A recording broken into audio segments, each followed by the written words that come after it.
MD-ACU first year semester second के लिए important class है राजनीतिक विज्ञान। जो मूल मूल टॉपिक्स है वो मैं आपको यहाँ पर समझाने वाला हूँ। आराम से पास होने से ज़्यादा नंबर इस क्लास से आपके आने वाले हैं। बस चुपचाप आपको सुनना है, मैं आपको समझाता जाऊँगा। तो इम्पोर्टेंट फैक्ट्स हैं, जो व्याख्या है वो सब मैं लेकर आया हूँ। तो चलिए शुरू करते हैं। इसकी पीडीएफ के लिए अगर आपको पीडीएफ चाहिए तो टेलीग्राम ज्वाइन कर सकते हो, लिंक डिस्क्रिप्शन में है। सभी पीडीएफ्स वहीं पर ही मिलती है। तो चलिए शुरू करते हैं भाई। तो जयप्रकाश नारायण के समाजवाद के ऊपर जो विचार हैं वो हम सबसे पहले पढ़ेंगे।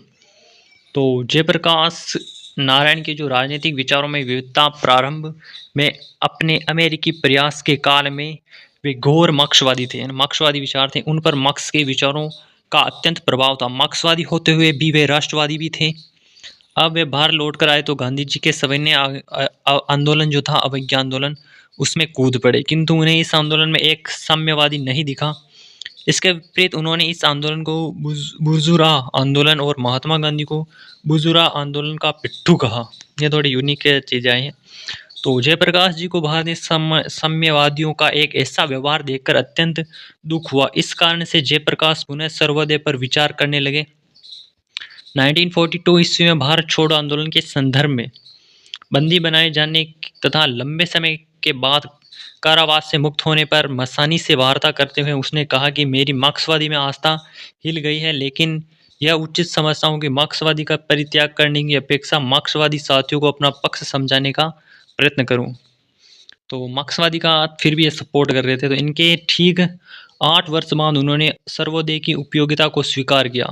फिर मतलब जो सर्वोदय जो था वो उन्होंने एक्सेप्ट करा था। जयप्रकाश समाजवादी थे, किंतु उन्हें समाजवादी सरकारों के अनुभव में यह स्पष्ट था कि राज्य की सर्वोच्च शक्ति किसके हाथ में होगी। वे दलीय राजनीति के कुप्रभाव से परिचित थे और संसदीय लोकतंत्र में दल विहीन लोकतंत्र की कल्पना भी नहीं की जा सकती। जनतंत्र में जनता को मताधिकार तो है, किंतु उससे अपनी पसंद का उम्मीदवार खड़ा करने की स्वतंत्रता नहीं है। अतः जनता के चुनाव में खड़े 10 से 12 प्रत्याशी में से एक ने एक को चुनना ही पड़ेगा ना। तो मूल सब समाजवाद, सर्वोदय विचारों, विविधता, मार्क्सवादी और सविनय कुप्रभाव, ये कुछ कुछ इनके थे। प्रस्तावना में कुछ खास नहीं है, समाजवादी आएगा। और इसके बाद देखते हैं जवाहरलाल नेहरू का जो भारत के जो संविधान या फिर भारत की विचार, संविधान के अंदर क्या विचारधारा इन्होंने रखी थी उसका आता है। तो संविधान में उद्देश्य प्रस्ताव पेश करते हुए नेहरू ने कहा था, हम यहाँ जो भी शासन प्रशासन स्थापित करें वह हमारी जनता की प्रकृति के अनुरूप हो और उन्हें स्वीकार्य हो।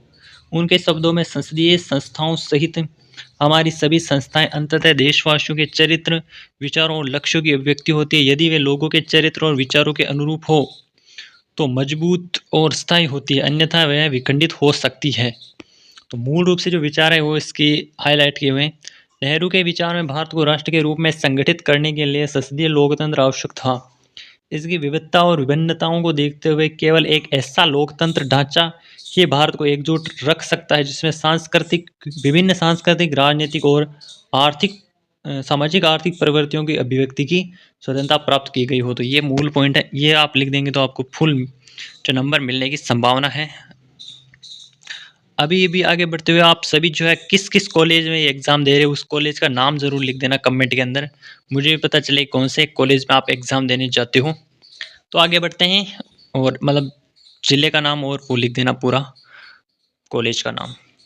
तो आगे बढ़ते हैं। उन्होंने कहा था, ये बहुत सी वाजिब विविधताओं वाला इतना विशाल देश है जिसमें तथाकथित शक्तिशाली व्यक्ति को लोगों और उनके विचारों को रोकने की अनुमति नहीं दी जा सकती। लोकतंत्र में शिक्षित करने की आवश्यकता ये भी जवाहरलाल नेहरू ने रखी थी।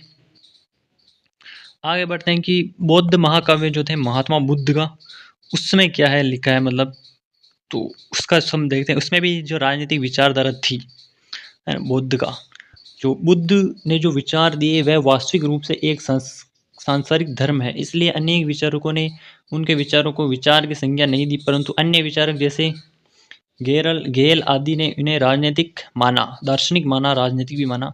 प्रस्तुत शोध पत्र का उद्देश्य बौद्ध धर्म से संबंधित विभिन्न ग्रंथों का विश्लेषण आगंता है। तो बुद्ध चरित्र के रचनाकार अश्वघोष का मानना है कि बौद्ध राजनीति प्रवचन हमारी कल्पना से कहीं अधिक विषम है। अवघोष की ने शुद्धाधन को आदर्श राजा के रूप में रखा है। फिर भी उसने दोष था कि वह अपने बेटे को दम्भ से अधिक प्यार करते थे। ऐसे यहाँ पर कुछ स्टोरी आ जाती है और इसके अंदर कुछ खास है नहीं वैसे तो। इसका मतलब बौद्ध धर्म आपने पहले पढ़ा होगा, सम्यक ज्ञान, सम्यक दर्शन, सम्यक चित्त, ये उसके जो पॉइंट्स हैं मूल रूप से। और दुख का सत्य ये कुल मिलाकर ये जीवन से रिलेटेड है। इसमें राजनीतिक, इसमें आप मन से कुछ भी लिख सकते हो। इसके बाद आगे स्वामी दयानंद सरस्वती आते हैं।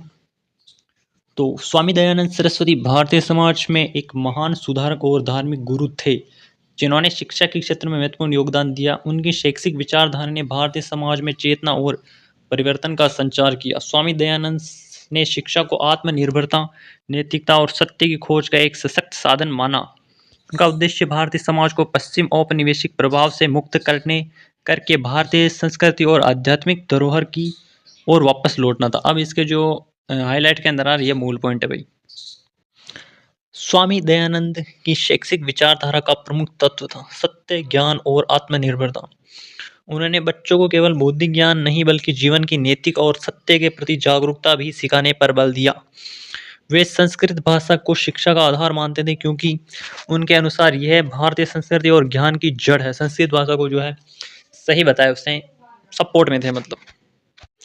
इसके अलावा स्वामी दयानंद सरस्वती जो है व्यवहारिक शिक्षा, शारीरिक शिक्षा और तकनीकी शिक्षा को भी प्रोत्साहन दिया था, जिसमें व्यक्ति समाज के आत्मनिर्भर और जीवन के विभिन्न क्षेत्र आ सके। इसके बाद गांधी जी का जो सत्याग्रह विचार है वो यहाँ पर आ जाता है। तो गांधी जी के जीवन का मुख्य तत्व सत्याग्रह है। तो सत्याग्रह राजनीतिक सिद्धांत का व्यवहार को गांधी जी की सबसे बड़ा जो केंद्र है वह केंद्र है, जिसके चारों ओर अन्य जो धारणा है वो राजनीतिक सामाजिकरण जो साधन जो भी है वो छुपे हुए हैं। तो ये पीडीएफ आपको मिल जाएगी, इसमें कुछ खास नहीं है।